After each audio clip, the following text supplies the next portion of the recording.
Assalamualaikum warahmatullahi wabarakatuh.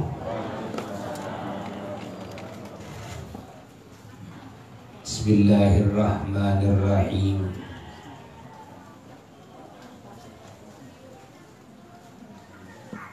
Alhamdulillahi rabbil alamin.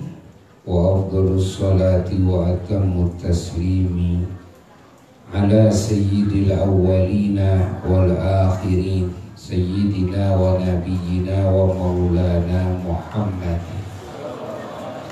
wa ala alihi wa sahbihi wa tabi'in wa tabi'it tabi'ina lahum bi ihsanin ila yaumiddin.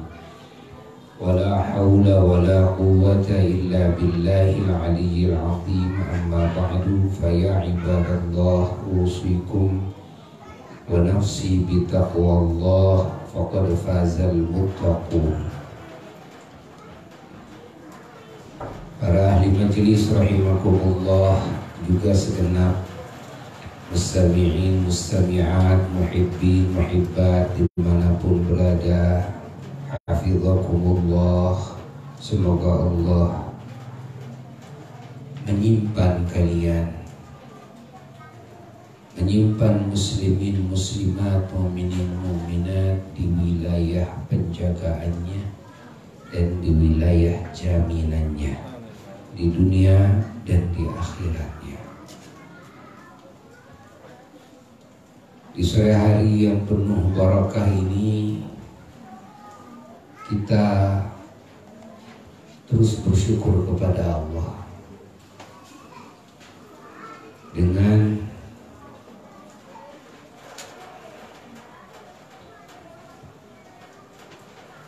dihadirkannya kita semuanya oleh Allah dalam majelis ilmunya, dalam majelis mengingat kepadanya, dalam majelis munajat, berdoa, beristighfar kepadanya. Ini anugerah yang sangat mahal sekali.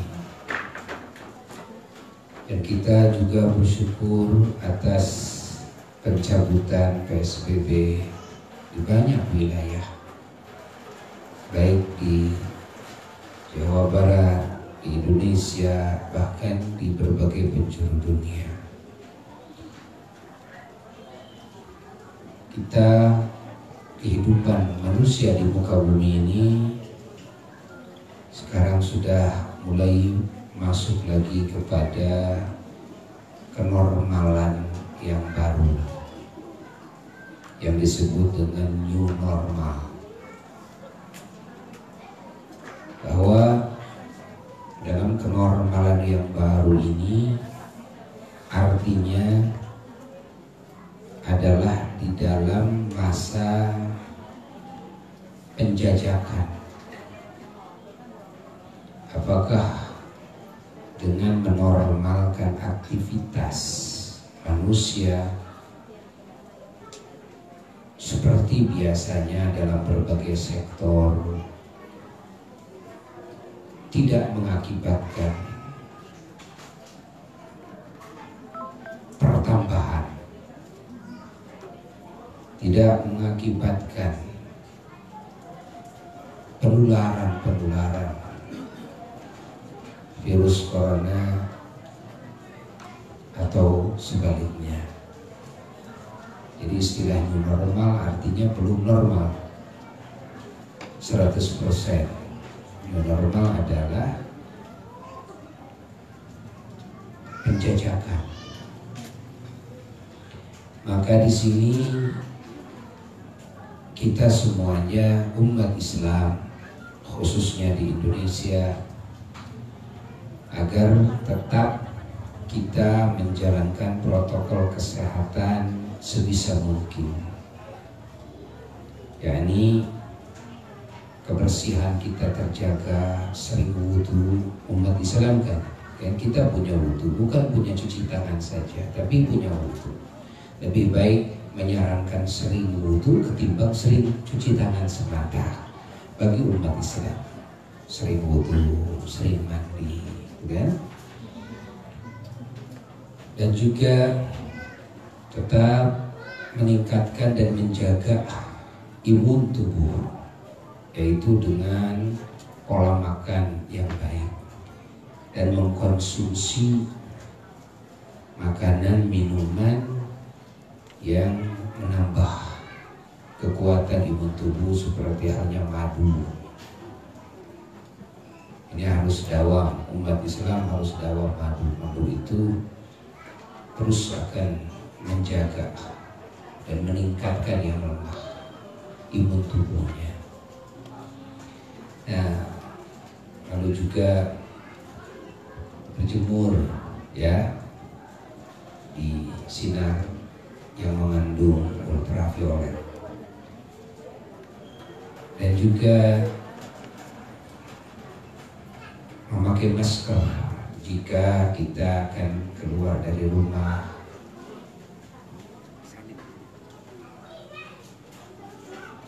Jika kita akan beraktivitas, berkumpul dengan yang lain, memakai masker.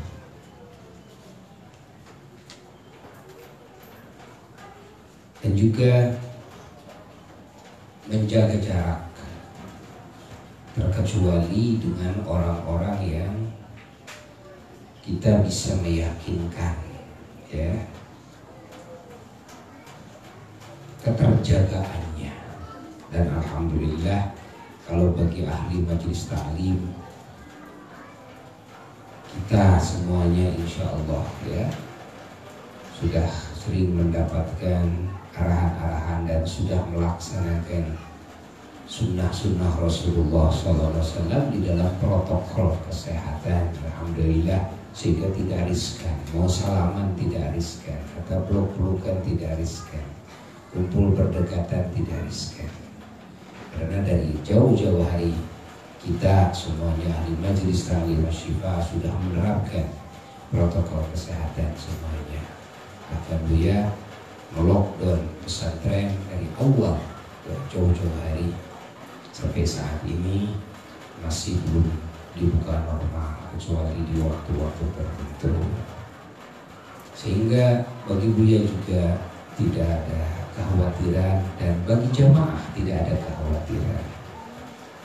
Dan juga jangan lupa, karena semuanya oleh Allah, maka kita harus memperhatikan poin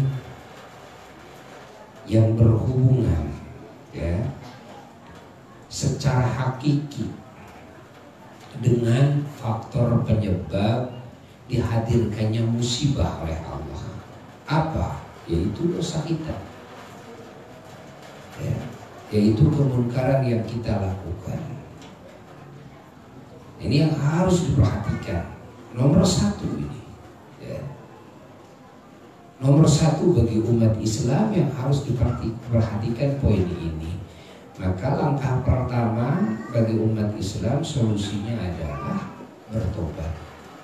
Semua yang melakukan kemungkaran, berhentilah dari maksiat tersebut, dari kemungkaran tersebut.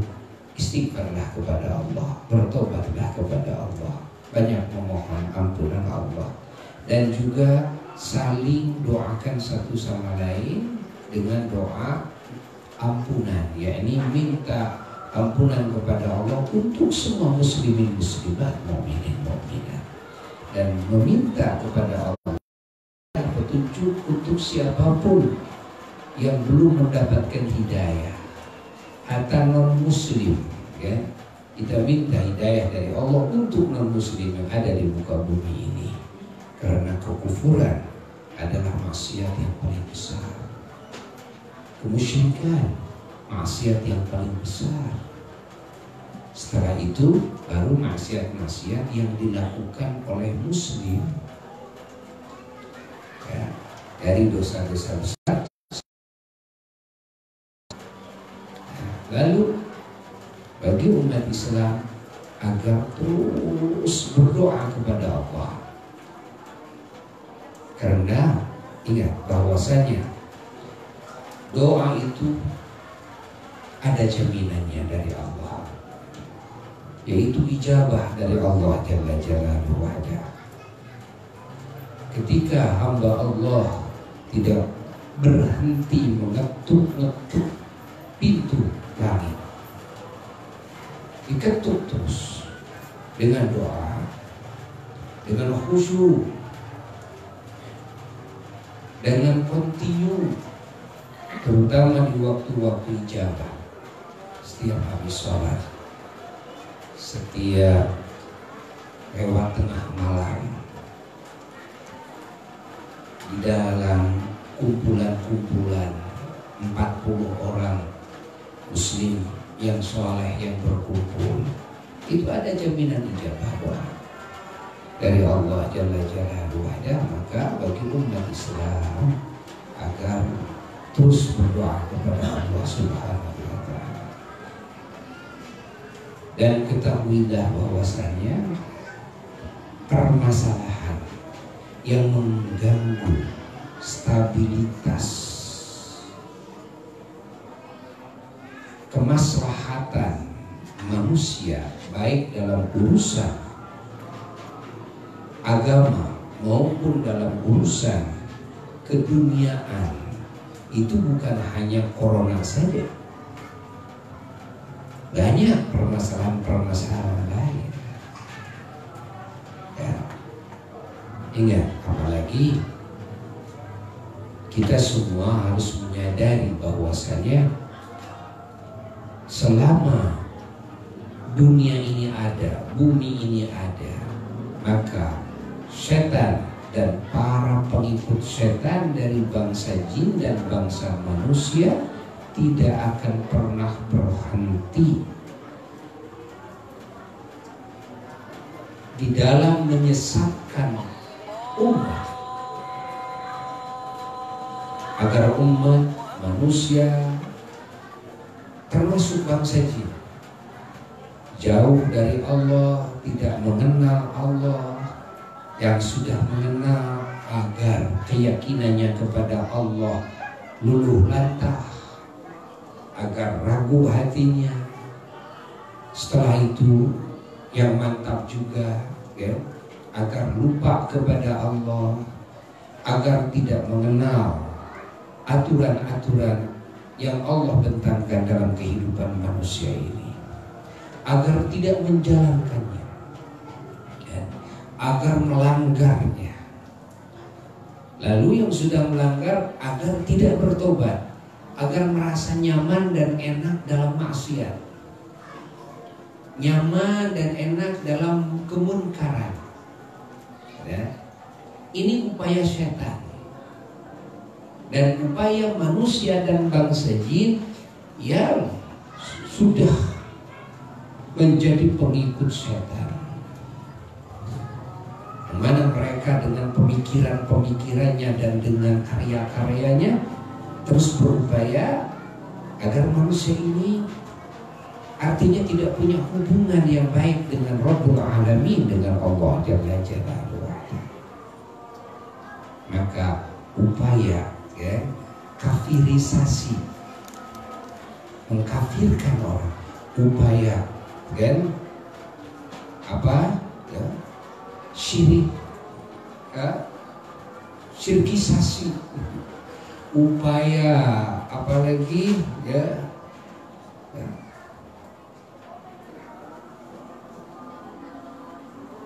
menyebarluaskan kemunkaran lewat berbagai media tidak akan pernah berhenti. Dan ini permasalahan yang harus kita hadapi bersama. Bagaimana kita umat Islam ini bisa menjaga keislamannya masing-masing, bisa menjaga imannya, bisa menjaga ihsannya, bisa meningkatkan iman Islam dan ihsannya tersebut, dan bisa menyebarluaskannya. Dan di saat banyak yang menghalang-halangi, di saat banyak upaya-upaya yang akan menghancurkan nilai-nilai agama, nilai-nilai iman Islam itu, nah, maka kita tidak boleh tinggal diam. terutama kita yang punya potensi, para ulama, para santri, dan juga orang-orang yang punya power, punya kekuatan, kekuasaan dan jabatan. Yang ini tentu jika digunakan untuk menjaga Islamnya muslimin, imannya mukminin, ihsannya muhsinin, ini tentu akan menjadi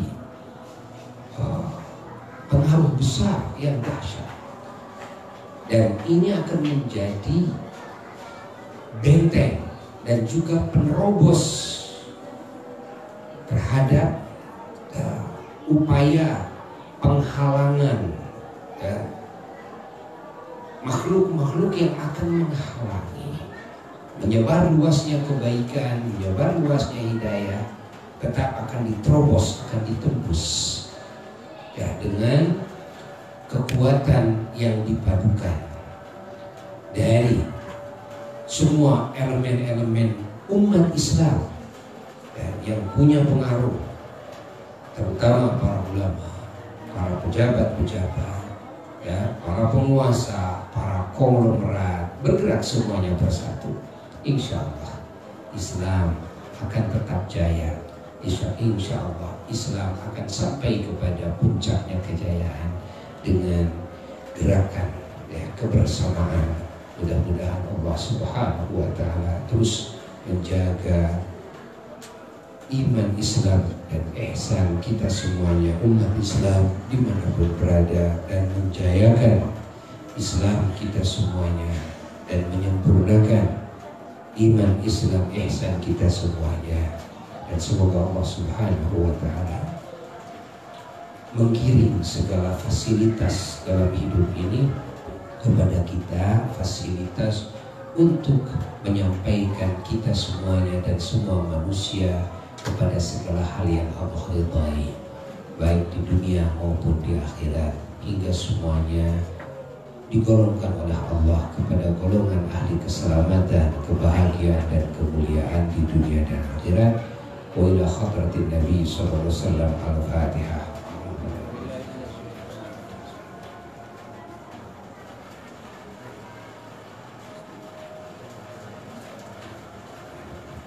Sekian yang bisa Buya sampaikan. Wassalamualaikum warahmatullahi wabarakatuh.